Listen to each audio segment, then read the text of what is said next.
নমস্কার, আপনারা শুনছেন উত্তরের কণ্ঠ। উত্তরের কণ্ঠ থেকে আমি প্রভাত বসাক, তুফানগঞ্জ, কোচবিহার। বিষয় ৭৮তম স্বাধীনতা দিবস উদযাপন ও কিছু প্রশ্ন। আজকে সারা দেশে সর্বত্র উৎসাহ উদ্দীপনার সঙ্গে ভারতবর্ষের ৭৮তম স্বাধীনতা দিবস পালিত হচ্ছে।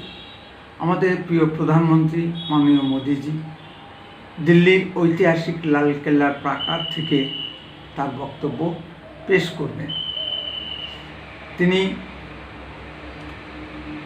ভারতবর্ষের উন্নয়ন ও প্রতিবন্ধকতা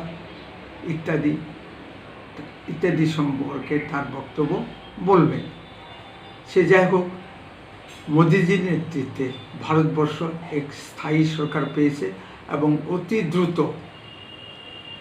বিশ্বে তৃতীয় অর্থনৈতিক শক্তি হিসেবে আত্মপ্রকাশ করতে যাচ্ছে। এসব হচ্ছে, কিন্তু কিছু প্রশ্ন থেকেই যায়। ভারতবর্ষের শাসনতান্ত্রিক ব্যবস্থা ও গণতন্ত্র সারা বিশ্বে যদিও প্রশংসিত, তবু বলতে হয় লোকসভা নির্বাচন পরবর্তী সময় পশ্চিমবঙ্গ বাদে আর সর্বত্রই শান্তি বজায় ছিল। পশ্চিমবঙ্গে ভোট পরবর্তী হিংসা দেখা গেছে। এখানে মানুষকে মাইলের পর মাইল হেঁটে জল আনতে হয়। এখানে টাকার বিনিময়ে চাকরি বিক্রি হয়। মানুষ পাকা ঘরের ছাদ পায় না, ৩০-৪০ হাজার টাকা ঘুষ দিতে হয়। যদিও মোদিজি সকলের জন্য পাকা ছাদের ব্যবস্থা করেছেন।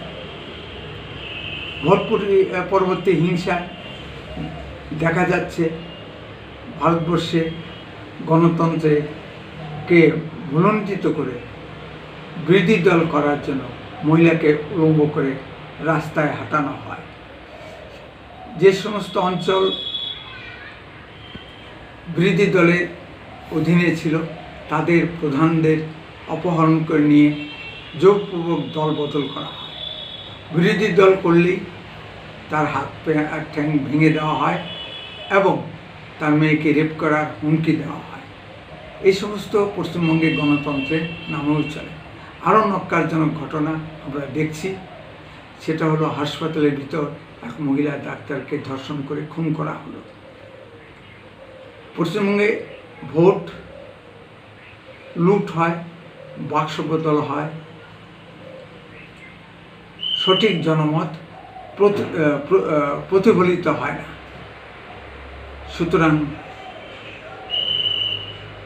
স্বাধীনতা দিবসে সুষ্ঠু গণতন্ত্র পশ্চিমবঙ্গ তথা ভারতবর্ষে প্রতিষ্ঠিত হোক, এটাই আমাদের আবেদন। বন্দে মাতরম, ভারত মাতা কি জয়।